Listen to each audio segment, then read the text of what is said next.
Spencer, a 2-0 defeat away at Torquay United. First question, how is Hadi Gandor? He came off after 11 minutes injured. Yeah, look, before we come on to that, which is obviously very important, I just want to apologise for shooting off so quickly at the end. Had a bit of an issue with trains that would have caused monumental problems if I didn't make my train. I just want to thank roughly 100 odd fans that travelled down from Farnborough who were magnificent. I made a point of applauding them before the game. So, massive thanks to them for coming down. And I thought they did a really good job against, a massive Torquay attendance. Great fans down there, with the exception of one idiot who decided to give me personal abuse for the first 45. But there you go, there's always one. So, yeah, many thanks to the fantastic lads, mums, dads, families that came down to support us. Yes, Hadi, look, I don't know what we all did, but that first 10 minutes, I don't know if somebody, I don't know what the phrases are, ran over a cat or whatever we did. The first 10 minutes was just a total nightmare. We're 2-0 down, we'll come on to that, and poor Hadi, it is bad, unfortunately.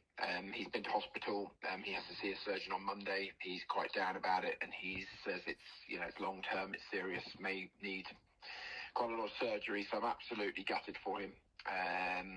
Really bad. I can't really see the challenge. It's a long way away, but nobody seems to be complaining. It's one of those innocuous ones. So yeah, really tough when we had 5 probable starters missing today. And then you lose your really exciting striker that we've been after for 6 months, in the first 10 minutes. So it really wasn't our day from that perspective. So, but our thoughts are certainly with Hadi. It seemed quite a good response from us to going 2 goals down. How frustrating was it that we can't convert possession into goals? Well, look, first of all, I don't want to take anything away from Torquay. They showed their pedigree and came out of the blocks absolutely firing, and it was cliche men against boys for the first 15 minutes. Scored a very good first goal. We just aren't tracking. We were rabbits in the headlights. Yes, we're very young. It was a fantastic learning experience, as gutted as I am for the result. They blew us away for 10 minutes. However, that second goal is scandalous, and I've only seen it once. If that happened the other way round, we would have been talking about it for hours. You cannot allow a goal to stand when the goalkeeper's got 2 hands on the ball. I must credit the officials. They've, I quote, owned it at half-time. It was a mistake. It shouldn't have stood. And the second goal is a killer. Absolute killer. Kills the game in a lot of ways. It's a mountain to climb. And I don't want to take anything away from the fact that the ball, there were 2 lads ready to put the ball in the back of the net for them as well. So even though at first sight, and I'm still keen to see it back, it's foul, handball, whatever way, 2 hands on the ball, you just don't see goals given that way. Goalkeepers, in my view, are overprotected, but that is a foul and should not be allowed. And that was a terrible decision that they've owned up to, but it changes the game. 1-0 to 2-0, Torquay, you've got to give them a lot of credit, because from about 20 minutes on, I don't want to use the word dominated because that's an exaggeration, but we had a lot of ball, we passed the ball well, but it was a balance between our quality not being good enough in the last third and some fantastic rearguard defending. Our shooting wasn't good enough. Jack Turner's not had a shot to save. And to be fair, their keeper's only made 1 save in the 95th minute, and a fabulous save it was. They've had 1 attempt in the second half, and that was a mistake from us, where my 2 centre-halves went for the same ball, and their number 10, Musa, has gone clean through and should have made it 3-0. But it all comes back to a fantastic start from Torquay in the first 7 minutes, but an abysmal goal. And I think when we see it back, it's going to be as bad as the goal Torquay didn't get for an offside, which was ridiculous, that I saw weeks ago. I apologise for not remembering who it was against. But these wrongs don't make rights. But I suppose the cliches, your luck does turn, and Torquay can say that their luck has turned, because if that had been against them, I mean, it's just scandalous. And then the referee went on to make mistake after mistake. It was a physical game. He was what we say is a bad foul, and then he decides to go with not giving the foul, and then blows up as Robbo goes down. I mean, the guy's almost clean through, and then gives us the ball back. I mean, it was like, oh my word, he was making it up as he went along. No assistance from his linesman on this side. But I do have to give them credit. They came out at half-time and they said, look, we've owned it. That goal shouldn't have stood. But it's a game changer. And I don't want to take anything away from Torquay, because they came out and blew us away for 7-8 minutes. Got their luck, which I say the second goal is. And we could have literally fallen apart. We had players out there playing that just come back from injury that really shouldn't have been out there. We had sickness in the camp. Not making excuses. I'm really proud of them. We tried everything. We ended up with very advanced set of players, and we created, I think when the stats come out, probably 3 times the amount of entries into the last third, but we didn't have enough quality. Our shooting was poor, but you've also got to give massive respect to Torquay that they kept us at arm's length. They really did. Then we made one mistake and they could have won it 3-0. But the fact that Jack Turner hasn't made a save in the whole game, and their keeper's only made one save in the 95th minute, almost sums it up. But I'm really gutted. What a terrible 10 minutes. Firstly for Haddy, gutted for him. For us to be 2-0 down, second goal, as I said, is ridiculous. Game-changing goal. I felt he just was giving everything their way, and then he was trying to make up for it with other decisions. It's a poor performance again. And, but I do need to see it again. But Jack Turner, I've asked him specifically, I said, did you have 2 hands on that ball? He absolutely said, I've got 2 hands on it. You don't see goals given like that in today's age. It just doesn't happen. And it's a game changer. 2-0 in 7 minutes. Away to Torquay with 3,200 odd fans screaming for them, who I said were magnificent. And I think I'm very proud of our really young side that we really gave it a go. As I said, lacking a little bit of quality down the sides with our final ball. And they'll probably say the same. Neither keeper was worked, but we had so many half chances, and they were putting blocks. We had shots that were like a yard over, left, right and centre, but the quality wasn't there. But of course, our new, striker, number 9, that we were desperate to get in is, in hospital after 10 minutes. So everything that could have gone wrong at the start did. I'm very proud of our boys and very grateful to our fans. It was a fantastic occasion. Torquay's a wonderful club, and they deserved the win for the start of the game. But many teams would have buckled, never mind a very young team. And, I'm delighted that we pushed them all the way. And I said at half-time, this is a next goal game. And I said, we don't need to score early.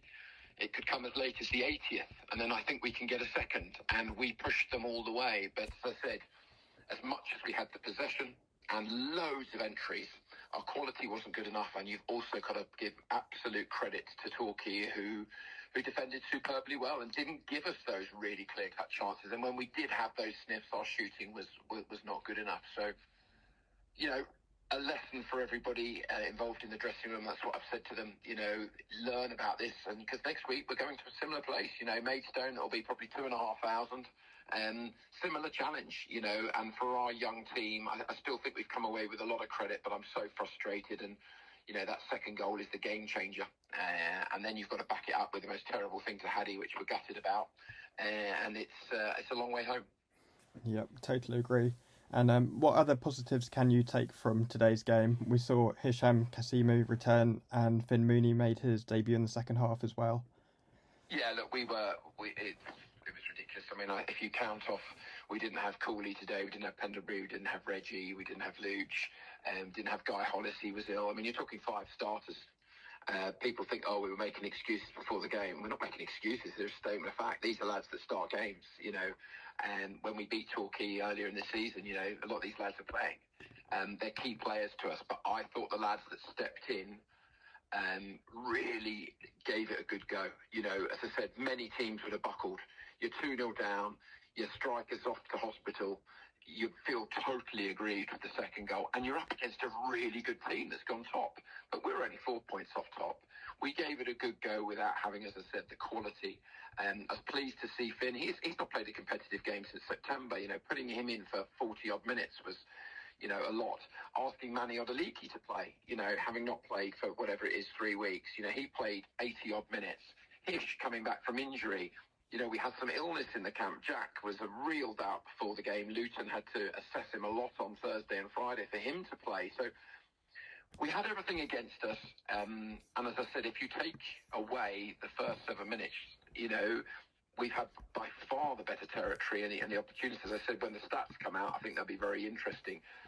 But we got blown away in that first 10 minutes, and you've got to give the opposition a lot of credit. You saw that men against boys, you saw the pedigree, you saw the strength of Torquay. And as I said, I don't want to begrudge them anything because they earned the second goal because they were all over us, quite frankly. But they got in our box twice in the first 10 minutes and had 2 goals. And that's not good enough defending. And then for the rest of the game, besides one mistake from us, they had, Jack Turner hasn't made 1 save in the game, and their keeper's only made 1. So it was a difficult game, but I think my young group will, I hope, learn from the experience. So there is that positive to take that, we got Matty McCarthy. He wasn't expected to play. He said he was feeling really sore, but we had to shoehole people in because, Pendlebury couldn't do it before. He's still all bruised up. He's still really struggling. Cooley suspended and Reggie injured and Luch injured. I mean, the list is endless. But, yeah, I'm still very proud of everyone. And as I said, really grateful to the fans who made a very long journey. And it was a fantastic experience. Down there, we were very well looked after by Torquay as usual. I had a wonderful taxi firm that looked after me that I must thank. It's great people down there. And I'm disappointed. And I think, not many teams will do as well as that. But I'm afraid that first 7 minutes is where we lost the game. Yeah, and just finally, how do you regroup with a week to prepare for the trip to Maidstone next Saturday? Well, as I said in a pre-interview, Dom, we've got a lot of players that are, I quote, 2 weeks away. Cooley will be back from suspension. Penders, we hope. Reggie, we hope. Guy Hollis was ill and has been ill all week, and his eyes were popping out of his head. See, Jack was playing sort of against, we didn't think he was going to play. Luch, we're also hoping. So we could have like 4 or 5 starters back for next week, and that's not taking anything away. And keep coming back to Haddy, we're asking so much of young Millers. He's just turned 20 this week. I mean, how many until this week 19-year-olds are leading the line in the National League? We're so young, and we are arguably overplaying people. But, at the end of the day, it's another massive challenge. We need to take the disappointment. We also need to know that we can't start games like that. I appreciate we're in a completely different stratosphere to the Torquays and the Maidstones, full-time sides, with great support and budgets. And I said, we're just jealous, fantastic clubs. So we have to learn from these things. And, it'll be an interesting challenge, but we've not come away with any disgrace there. And as I said, that second goal is an absolute game changer. And as I said, I think when it's shown, it will be as bad as the goal that wasn't given Torquays a few weeks ago. And let's hope our luck changes that way, because we're not getting any luck from officials. And I think the linesman's the one as well who's got to absolutely flag that and say, no way can you allow that. I mean, you just can't. You can't do that with goalkeepers. So, but we weren't strong enough. And congratulations to Torquay. They've gone top. We've been top, I think, twice this season as well. It's really, really tight. We're still up there. We're having a great season. We'll learn from the experience, regroup, and we've got almost the same again, which is slightly less travelling next week. Brilliant. Thanks, Spencer, and good luck for next week. Thanks a lot, Dom.